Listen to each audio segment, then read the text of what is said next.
Hi, it's Steve here from A470RC Soaring, and I'm out today on the top of Mayo. Yeah, Mayo again, my favourite slope up here. Anyway, not on the slope. As you can see, it's flat up here on the top of the hill, and you'll know this from if you've watched previous videos that I've made up here. But there's barely a breath of wind today. What wind there is seems to be coming sort of from the north. Not quite sure, but if there is anything, it's about 1 mile an hour. So I've brought the Heron for a spot of electric thermal soaring. I've also brought the Streamline. If you remember the Streamline, that's a 3.5 meter electric powered model. The last time I flew that was down at the local flying club back last autumn, and it was the last time. It was the last session of the season really for that, and I had a bit of a heavy landing which bent the steel wing joiner, and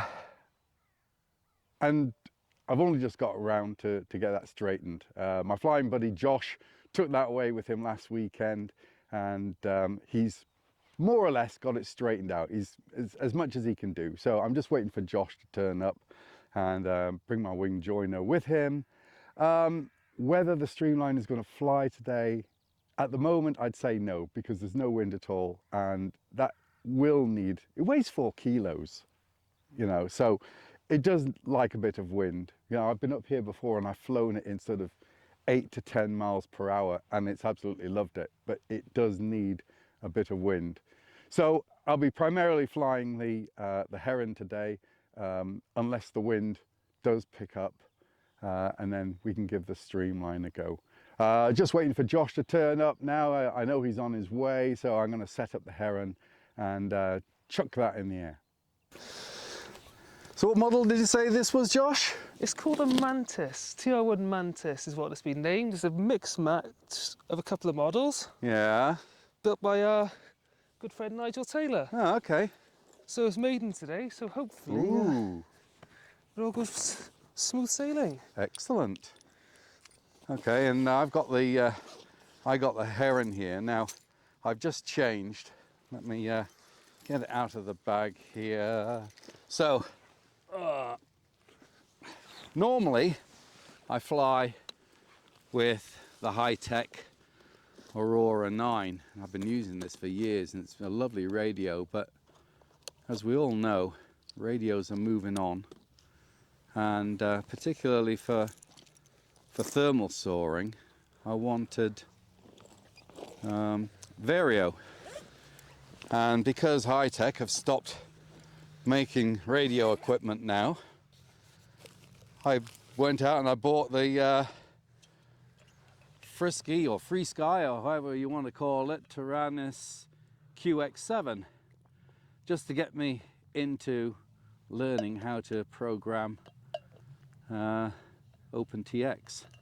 So I'm getting there. It's not fully programmed yet. I've still got to mix in flaps to ailerons, but most of it's there. And I have had a maiden with this, and it was porpoising all over the place. The CFG was way out, so it's more or less there now. So we'll give it another fly in a minute, and but this is the one I'm looking forward to see. One of Josh's here, so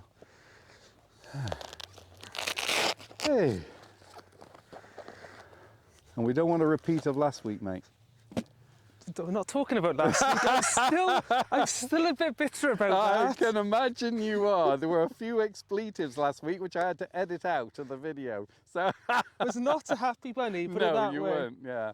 Have you had a look at that yet, at repairing it? I have put a bit more super glue down it to make sure it's all taut and straight. Yeah. And still a little bit too annoyed to have a look at it yet. So give it another week or two and I'll fix it then. I looked at it Thursday night and thought, still a bit bitter about it, put it away for another week or two. Well, maybe we can do yours at the same time as we do my bird of time. Maybe, yes. Yeah, that might be kill 2 birds with 1 stone. That's a good idea, doesn't it? Yeah. Think that's too much aileron authority? Wow. Yeah, there's a lot of up. Take some of the F out, do you think? Yeah. Yeah.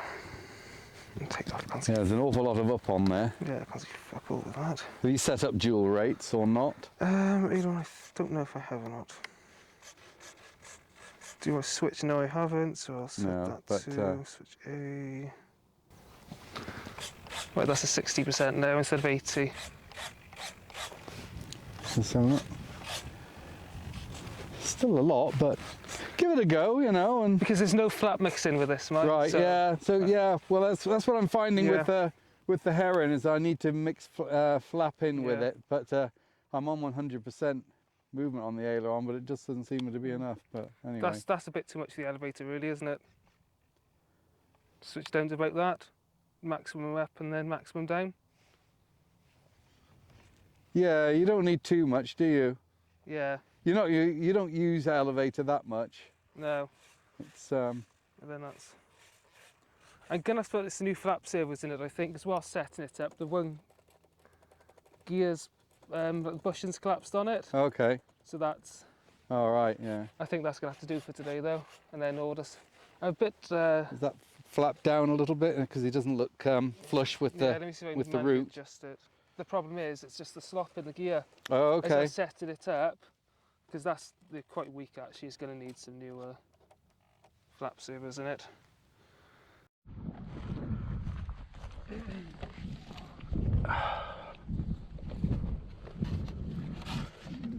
Right then, you ready? Okay, you tell me when you're ready, yeah? Ready when you are? All right, so glide test, yeah? Go for it. Okay. Ooh. Yeah, need a bit more.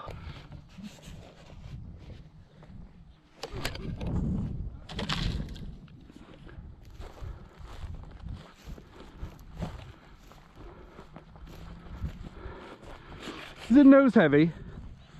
I don't know. It's just, unless the battery has moved forward whilst it. Oh, maybe. The wind's changed direction, hasn't it? It's coming from that way now, isn't it? Should we try it this way? Yeah, if you want. Into the wind? Okay.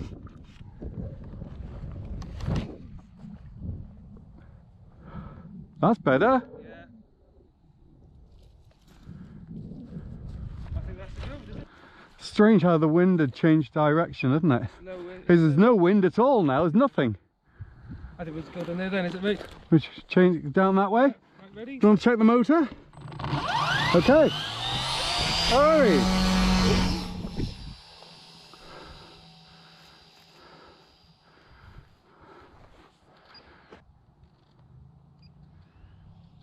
Yeah, get a bit more height.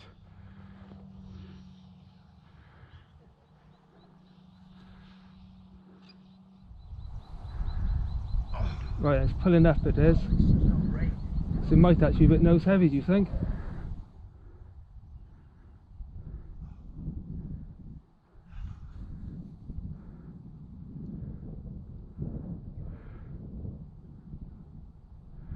Get a bit more height and do a dive test. Okay. Let's try and get it to in Yeah. level a second. That doesn't look too bad there.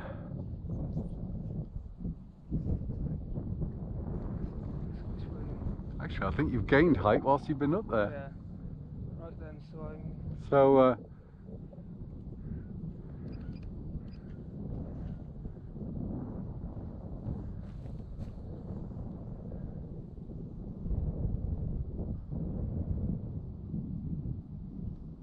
yeah, the wind's definitely coming from behind us now. It's Yeah. changed direction completely.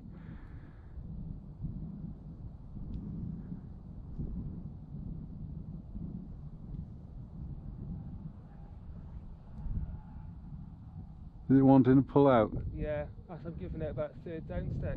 Yeah, She's pulling up like that, see? That's yeah, so it's nose heavy. definitely nose heavy.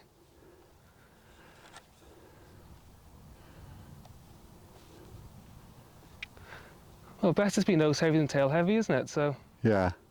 well, there we go, Nigel. It's been made in. It only took me 18 months to finish it. I should have reset the Vario, find out how high it's actually flying, but didn't think. Flies lovely, mine, even if it is very nose heavy.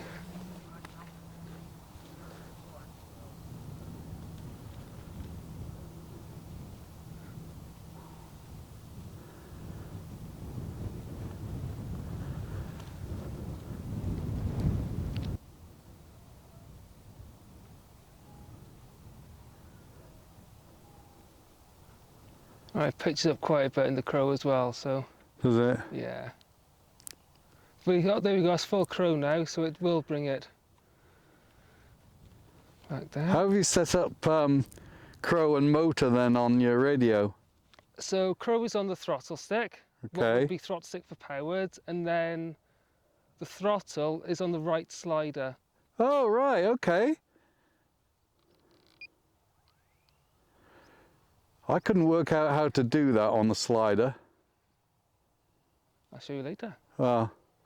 So what I did on mine was I had both the throttle and crow Yeah, on the stick, left stick. yes. However, I got it set up under flight conditions. So flick a switch and it'd be on crow Okay, and it would disable the throttle, yeah, and flick it the other way and it would be on throttle. gotcha. So I had it so bottom obviously was, the stick at the bottom was for low throttle, and then pushing the stick up would be go up to high throttle, but it also meant that crow had to be that way as well. So it was the opposite way around, but I soon got used to it. Yeah.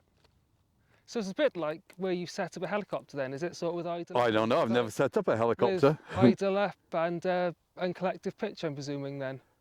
No idea. I've never had anything to do with helicopters. Whirling blades of death. No, they've never particularly interested me. Just glides on forever, doesn't it? It does, it's really good. You must be pleased with that. I am. Once you've got the balance sorted out and what have you, it'll, you know. I'm still bricking it now, mind. Is there enough aileron authority? Looks like there It is. was okay, but I switched it back to high rates and it's a bit more Responsive. responsive now.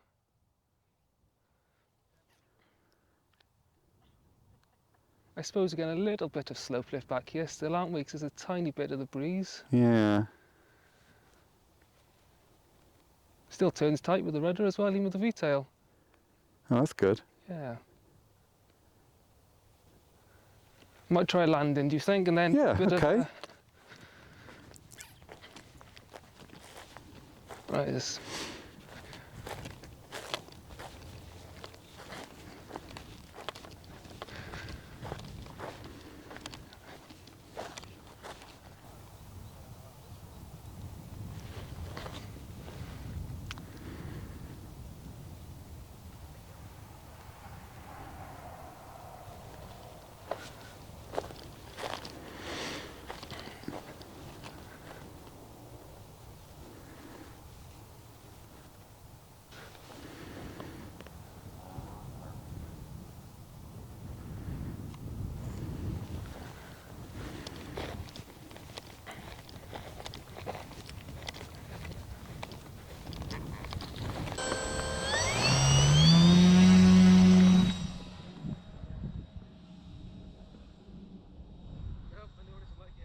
No problem with that one. Yeah, turn it off. I'm not 17 anymore. 65 Go pinch the meters. thermal, Steve.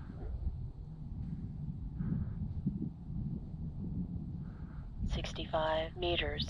God, they must be 1,000 feet. That's ridiculous. 71 meters. Going up. 69 meters.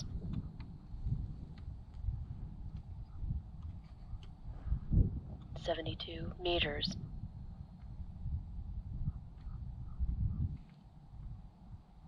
75 meters.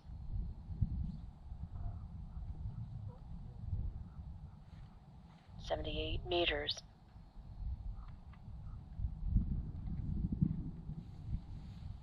82 meters. So for those of you who are regular watchers of my channel, 82 meters. you'll hear that I got a vario on this because I've changed the radio over from the high-tech 90 meters. over to the Tyrannus QX7, and 97 meters. the receiver's got a built-in vario, so it's nice to be able to know that I'm not going above the legal height of 122 meters, I think it is. 107 meters. Ooh, still going up. 121 meters. Nice. I'm not putting hardly any input. 130 meters. Hardly, yeah. Too high now. 143 meters. You've got the evidence on film now, you're going to get a fine in the post. Yeah. 149 meters. Right, let's get that out of that that thermal, I think. 164 meters. In the sun there, don't want to be in the sun. 164 meters. Let's take it over behind me. 168 meters. Oh, it's still going up. 165 meters. 165 meters. 163 meters. So there we go, not a bad session at all. Managed to re-maiden the Heron with the Taranis QX7 transmitter, and considering that I'd only changed the receiver in the model, for whatever reason the balance of the plane was way out, so the first time I launched it, it was porpoising like a good one, you know, so it was I've had to move stuff around into get the center of gravity back in place, but it seems to be about there now. Josh had a great maiden with his Nigel Taylor TR1, which is a bit of a hybrid model, but hey, seems to fly great. So it's just a few adjustments to make and get it trimmed out absolutely perfectly. But he's only got the one battery, and the wind's picked up now as well a bit, so it's a bit too much for it. So we're going to do a little bit on the slope, although I've only got the Heron to fly. Josh did bring the wing joiner for the streamline, however it's still not quite right, so I think I'm going to have to buy a new bit of steel to make up a new wing joiner for that. So I'll have a look at that this week and hopefully get that back up in the air ASAP now that the spring weather is truly on its way. So anyway, we've had a good session up here. It's been a lovely day, and it's what weekends are for, isn't it? Getting out in the sunshine, the fresh air, and flying some model planes. So anyway, if you've enjoyed this video, don't forget to subscribe. It doesn't cost anything, and it helps me out enormously. And until the next time we do this, take care and happy flying.